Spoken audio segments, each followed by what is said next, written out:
really am excited about this one. The Rams have been playing red hot, and then at the same time, Detroit, you know how physical that they can get. So to discuss more about what the recent NFL looks so far as we go into tonight with Week 12 on a Thursday night, Dominique Curry is going to be jumping on by here up and onto the show. Let's bring him on in.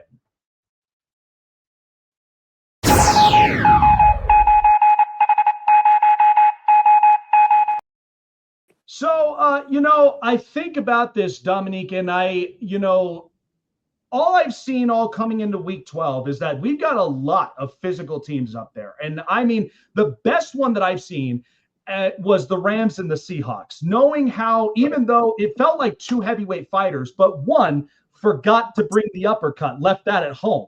And so with Sam Darnold, having the 4 picks that he did, it's unfortunate, but they never stopped the fight. And I think, with the Rams, Stafford's having an amazing season. The way that the trajectory is going for them is like, we're going for it. And if, whatever happens in the end is going to happen, but I think they have more of the chances up for it. So I just think this is the most wide open season for some teams outside of LA and Seattle, that any team could come in the playoffs and any team could wreak havoc in the playoffs if they make it, right? Oh yeah. It's going to be a competitive end of the season. Just like you said, there's many teams that are bringing havoc. If you think about it, like, even though I played with Detroit, even though I played with the Rams, I'm from Philly, so I'm sitting with the Philly fans on a daily basis. As soon as you walk down the street, you hear "Go Birds," and I do wear my Lions gear, at times to make them a little mad, but just to see how I would say a few of my teammates, like Stafford was a teammate of mine, to see how he played. When I was leaving the Rams, Golf was coming into the Rams, so I did speak with him a few times, and just to see how they're playing, it's a wide open. I can't name a team that I'm going to say is going to win, because as soon as I do that, they take a tumble or they struggle with the team. For example, the Bills. I've been a fan of the Bills this whole season, but you see how they're struggling, at certain games. So it's wide open. Just like you said, it's very wide open. Speaking of the Bills, because tonight's game is going to be important for them. Now, obviously, Josh Allen is amazing. He does everything that he does when he's got the football in his hands. The only problem, Dominique, that I'm having a problem with is that the defense this year has had a couple games where they've given up 25-plus points. You're coming off of a week against Tampa Bay and Baker where you let go of 32. Right. When you go to the playoffs and you're facing a physical team like Seattle, maybe like the Rams, that are capable of scoring, you're also facing up against, maybe Kansas City again. You do want to be at your absolute best. I love what the Bills are trying to do, but sometimes I look at Sean McDermott and I'm like, you got to at times let go of the reins. Let Josh do his thing, get the run game consistent, and not be so conservative at the worst times when you need to have it. So what should we expect tonight? Because Houston's defense is physical. I'm hoping Josh Allen, whether he's getting a pass or a run in, the offense has to be consistent this way. Well, actually, I think it's going to be a good game for one. Houston has been, their defense have been stepping up very, very, very good. They play fast, they play physical, but I still think that the Bills will edge them out. To me, even though the defense has their ups and downs, I'm really putting the Bills win on the receivers. The run game is solid. The run game is solid, and I do think that the defense feed off of the way the offense plays, as far as instead of being a vice versa. So once Josh Allen come out hot and start making plays, the defense is going to take that intensity and be able to match it against Houston's offense. I agree. I think Buffalo, this is their chance to take this game away. Now, I'm going to be paying attention to the first half, because if it looks ugly, there might be a little bit of trouble. But if it actually looks a little like the start of something and then going into the second half, they got it, I think the Bills will be in good shape. To me, with Philly, I've been listening to storylines these last couple of days, and I am just, again, nobody could honestly figure out Philly than Philly themselves.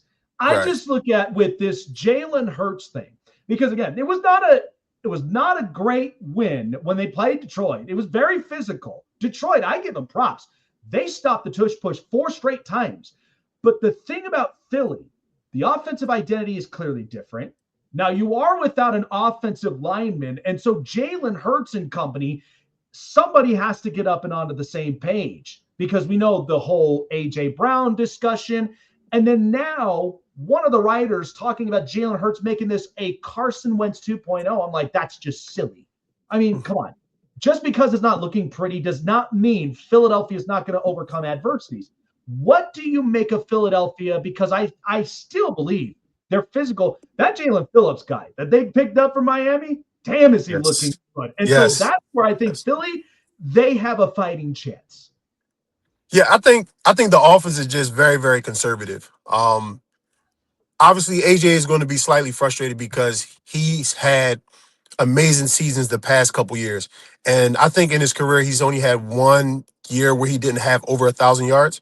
So now that he isn't getting the targets that he wants, it's a little frustrating. And then it's a business. At the end of the day, as a receiver, you want to produce because the more you produce, when it's time for contract negotiations, you have that leverage to ask for more money. Outside of that, we don't know what stipulations, what riders he has inside of his contracts. Because, to make more money, he may have to get over a certain amount of catches, have over a certain amount of yards, TDs, things like that. And if he's not on pace to get those, you're messing with that man's money. The offense, I say it's very basic because they don't really allow Jalen to let loose. They're making sure that he's getting safe play calls, but he's also making sure that he doesn't turn the ball over. Even before they let the next gen stats out, one thing I noticed about AJ is that it's difficult for him to get open because he run the same routes. We're playing against smart defensive backs, smart physical defensive backs. If us as fans are able to pick up on the type of routes he's running, just imagine him going up against the defensive back that have watched over 30 hours of film, who's watched over years of his technique, his footwork. So they're studying him to the point where they know everything that he's going to do. What I think they need to do is they need to move him around a little bit more so that way he can create mismatches amongst the defense. On top of that, stop making him run the same curl routes, comeback routes, and go routes for the most part. Oh, and slants and 5-yard ends. Make him run a whip route. Make him run a double move, something like that. And what they're doing with Saquon, give Saquon the ball. Stop giving him the ball when we know that we're about to hand it off. So mixing up that RPO, since we're not using that much, and we're not really using it like that, we have to use it because Jalen legs is as dangerous as his arm. So when we're taking away one of those, we're actually putting strain on the offense. They're too dynamic. They're too explosive to not average over at least 25 points a game. Yeah. You know what's crazy about it is I made this narrative about Jalen Hurts is I feel like he is the ideal NBA Russell Westbrook improviser of the NFL. Because he can see it. He can improvise when he needs to, especially when I watched the week 1 against Dallas. If you know there ain't an opportunity, go run it in. They literally just gifted you that. And he's going to improvise it anyway. And he's athletic for that. That's why it's like it works. So discussing about, the NFC, because, of course, talking about Detroit, there's a lot of teams in the NFC right now. I had this discussion off the air, and I love talking with my fans. And the fact of the matter is it is what it's going to be. But the ideal is there are about 6 to 7 teams that I feel in these next 6 games, only about a couple of them are going to fight to get in the wild card spot because Green Bay doesn't look like they have an identity. Ben Johnson's cooking in Chicago. It don't look pretty, but it's working. They're not turning the ball over. Their defense is actually stepping up in ways, and they're getting guys back healthy. San Francisco, I don't even know what to make of them with their quarterback situation in the offense, but they got dudes. They got him back. And they're winning without Bosa and with Fred Warner. So with Detroit now, we know that game against Philadelphia, the pat on the back that I can get is that you managed to stop the tush push 4 straight times. You know how to get physical. But what do we need to do better on offense? Because we know Jared Goff is the last standing pocket passer that we know when he's uncomfortable and gets unraveled, it don't look good. But it's also, too, the schemes in which Detroit, they know they have them and they know they work. But in these next 6 games, this is going to be very important for them, right? Yeah, yeah. One thing is definitely with the weather change. Even though Detroit is cold weather, I mean it gets brutal up there, but they're a dome team. So now they got to make sure that they can show that they can win at these teams where they're playing on that natural grass. Because I will say, from my viewpoint, Detroit looks different when they're in the dome on that turf, or when they're in any dome, as opposed to when they're outside in the natural elements on grass. It doesn't. They don't seem like they it seem like they have a step slower. But the one thing that they got to do is that their playmakers got to make plays. If you think about it, throughout the season, all of their playmakers have been doing the thing. They've been able to get the run going with both running backs.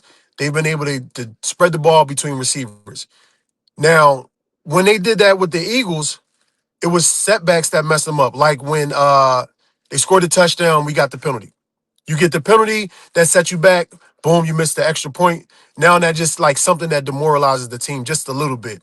And when you're playing championship football, those type of mistakes cannot happen. So once they figure it out, like how to sustain their offense on the grass, they're going to be extremely, extremely dangerous.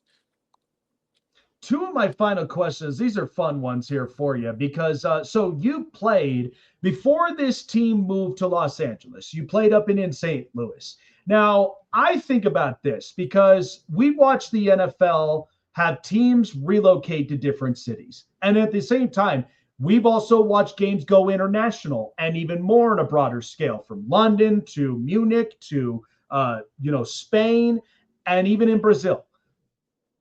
What was it like in the atmosphere in St. Louis? Because I watched the UFL and watching the St. Louis Battlehawks, and I'm looking at all these die-hard fans in this city that they come out, they love football, they want their football. And you think that there might be an open discussion at some point down the road, because we know Roger Goodell is going to be busy with a lot of this. Do you think that there should be an open discussion about potentially reviving football back in St. Louis? I'm gonna say yes and no. Um, the no is because St. Louis is country. Um, it'd be tough to bring another team in and create that atmosphere for that team. Um, but at the same time, I don't see the Rams leaving LA because it's lucrative. I mean, the amazing stadium, obviously the stars that come out there, and then just being the LA Rams, and they're producing and productive and pitting out great football. With me being a St. Louis Ram, I do miss having those games in the dome. I'm not gonna Mhm. lie, I do miss those. But now, since I don't know how many years, almost 10 years removed from, Yeah. like it's been a while. I kind of think those Rams fans only kind of want the Rams back if a team comes back. Because with the Battlehawks, yes, they have a slightly good turnout, but it's still not the same feeling as those horns on the helmets running out of there. Oh man, I can only imagine just the atmosphere, people coming out, tailgates, and in the dome. I mean, that's got to be an incredible scenery. So final question before letting you go, because for you, you have quite the story. You've journeyed around, and I say this for a lot of our audiences because we do have a lot of high schoolers and guys getting ready to go into college. For those that pursue the NFL and they want to get in and have at least a shot, a chance. You've contributed in the best way that you can, and when watching your film and tape, especially as an attacker, physical, get after it, contribute in the best way. I don't think many people on the outside looking in really think about the importance of making the roster as a whole. Many people just look at, well, you got to be up on offense, you got to be up on defense. What about looking at the guy on the special teams? Why not look at some of the guys that are the returners? When you think about that, going to your career, and then especially with these up and coming kids, what's kind of the big advice that you would give to them? To them, if they're feeling like they're on their lows, what's the best way that they can feel on their highs, get into the work, work on your craft, and do whatever it takes, no matter what the situation may be, to make that roster and make it worthwhile? That's actually a good question. And when it comes to the NFL, it's an easy answer, but at the same time, it's a difficult answer because you're 1%. You're going against the elite of the elitist or the best of the best when you're in the NFL. And what I tell people is that when I was there, I realized even at the St. Louis Rams, I was surrounded by some of the best wide receivers in the country. Mhm. I mean, Danny Amendola. I mean, Marty Gilliard, Greg Salas, Austin Pettis, Donnie Avery. If you look at their collegiate stats, all of them were all conference. They were Marty Gilliard just got inducted to the Hall of Fame at the University of Cincinnati. They Mhm. all were amazing, amazing receivers. And the one thing I had to figure out was, okay, I'm a pretty solid receiver, but they're paying them. How can I figure out how I'm going to stick around? So the one thing I made sure I did was assessed what is it that they're not doing that I can do? And that's when I realized that it was special teams. So when people see special teams players, they don't give them that much respect, but they got to realize that during the course of the season, during the course of the year, they have to make the team as a receiver. When you're in OTAs, you can't show how good of a special teamer you are. It's no way because you don't Mhm. have equipment on.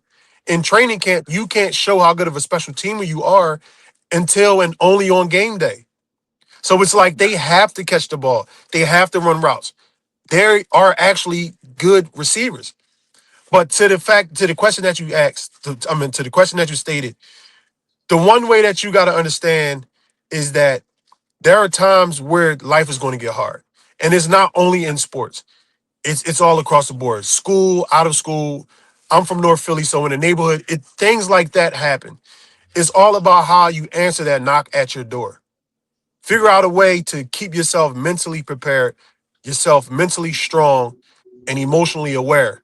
Because there's going to be instances off the field, on the field, in the locker room that can throw you off of your goal. You set your goal very high so that way if you do fall from your goal, you don't fall too far. Set your goal for the NFL. If you don't make the NFL, you still have UFL. You still have other ways to be a professional athlete. And if not, give back to the community because it's nothing like having that former collegiate player, that former high school all-star, that former NFL player back in their hometown, back in their community, feeding back to the kids. You That's know, the way I can answer that question.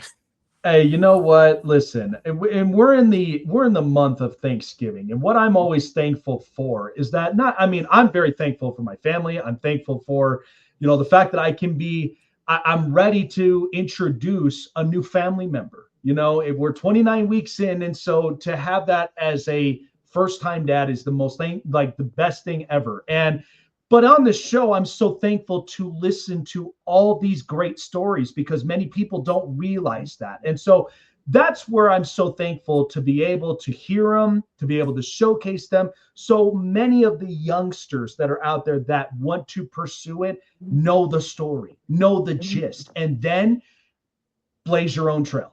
I always will say that. When it comes to my kids growing up, I will always say, I will give you the tools, but blaze your own trail because it is your life. It's your life in your hands. You blaze it how you want to. Dominique, I appreciate you for taking the time, man, and enjoy this Thanksgiving with you and the family, man. It's always the best time, and we will definitely see what now the next storylines will be in these next 6 weeks because it's gridiron time from this point forward. So appreciate it, man. Enjoy it, Thank and you. we will see you soon. Yes. Happy Thanksgiving, man. Happy Thanksgiving. There you go. See, the story.